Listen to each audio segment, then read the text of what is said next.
À la faveur du nouvel an 2023, M. Bertrand Dibi Ako, président fondateur du PHDDCI, Parti Oufouettis pour la démocratie et le développement en Côte d'Ivoire, comme à son accoutumée, a produit une adresse à la nation.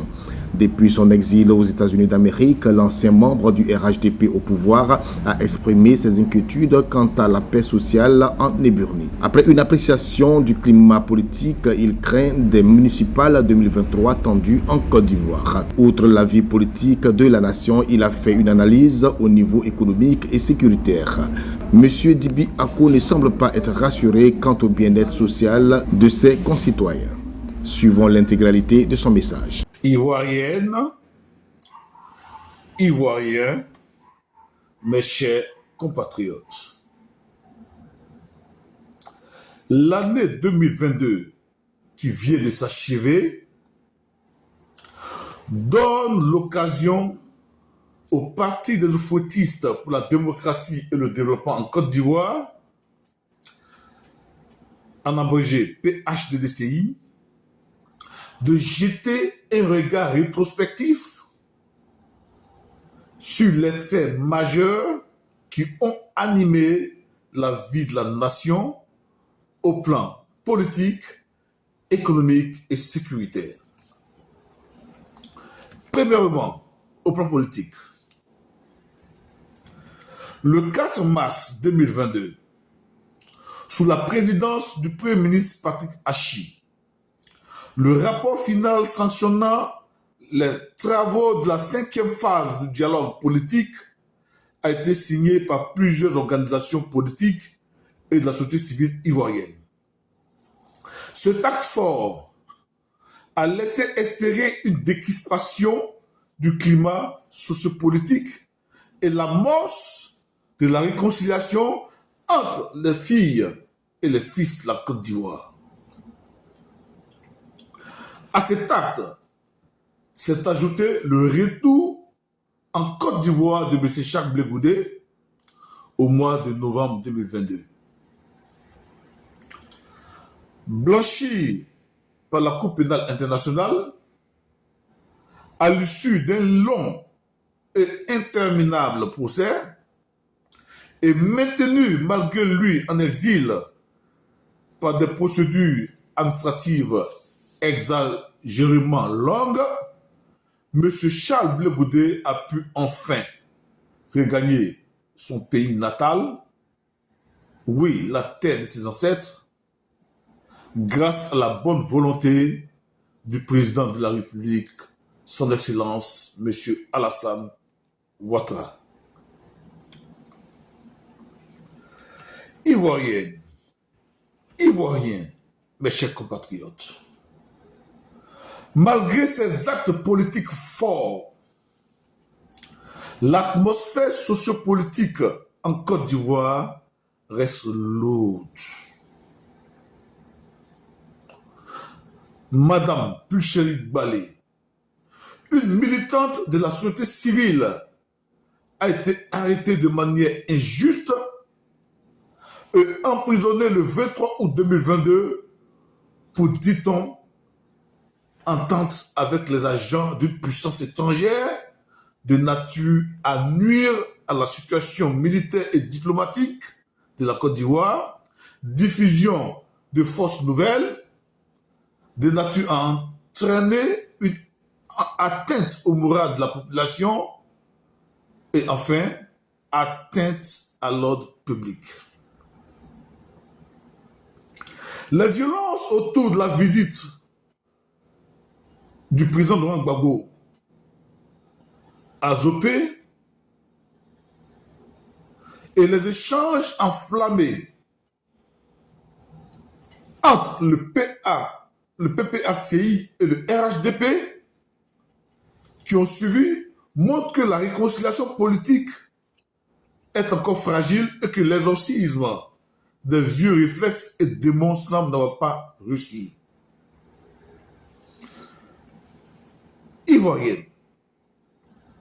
Ivoiriens, mes chers compatriotes, cette situation est pour le PHDDCI extrêmement inquiétante.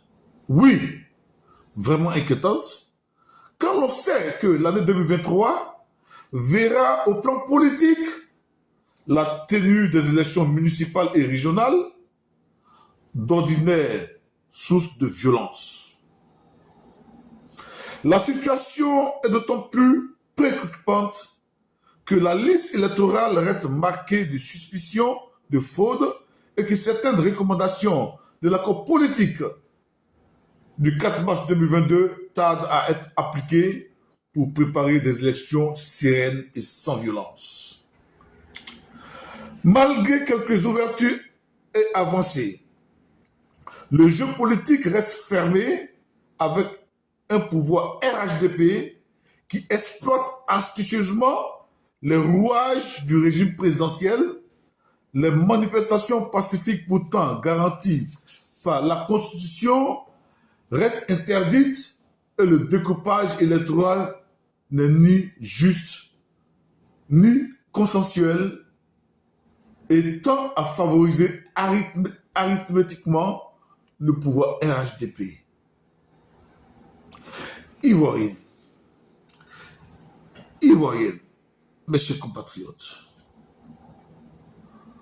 nous notons aussi que l'ancien président de l'Assemblée nationale, son Excellence, M. Guillaume Soro, reste maintenu en exil à cause de la condamnation à la prison à perpétuité dont il est l'objet pour, dit-on, atteinte à la sûreté de l'État.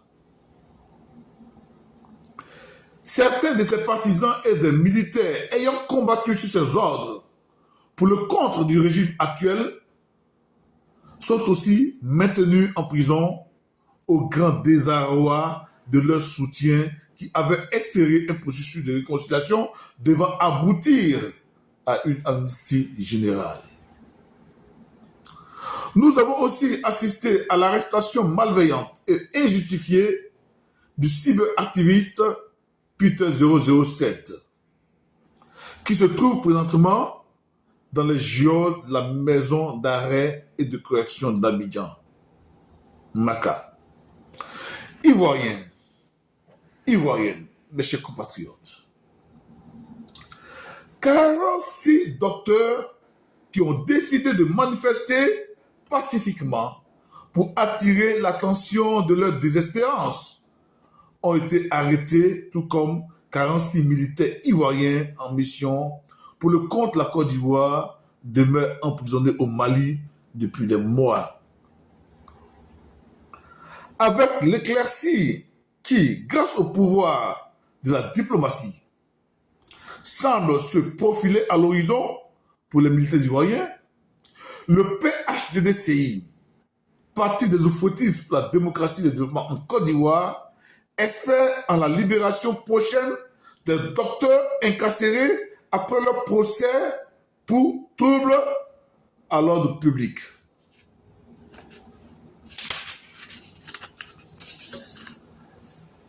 À l'effondrement du prestige du doctorat face au marché de l'emploi, il ne faudrait pas ajouter les traitements humiliants qui sont une mauvaise publicité pour le pays. Deuxièmement, au plan économique. Oui, au plan économique. Nous constatons la croissance géométrique de la cherté de la vie en Côte d'Ivoire. Les Ivoiriens ne peuvent plus manger à leur faim, car le prix des denrées alimentaires s'augmente chaque jour au prétexte que c'est la guerre en Ukraine qui est derrière ça. C'est vraiment malheureux et très triste. Les Ivoiriens ne peuvent plus se déplacer parce que le prix des transports s'augmente chaque jour de façon géométrique.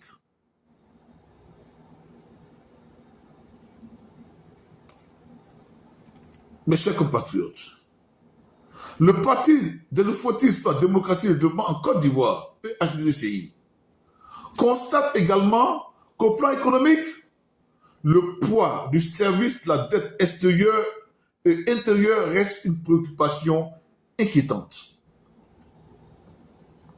La Côte d'Ivoire, qui a un encours de la dette établie en mars 2022 à 21 117,4 milliards de francs CFA, devra, selon l'agence de notation Fitch Ratings, faire face en 2023 au titre du service de la dette extérieure à des paiements obligataires globaux de 56 millions de dollars prélevés sur ses réserves de change détenues par la Banque centrale.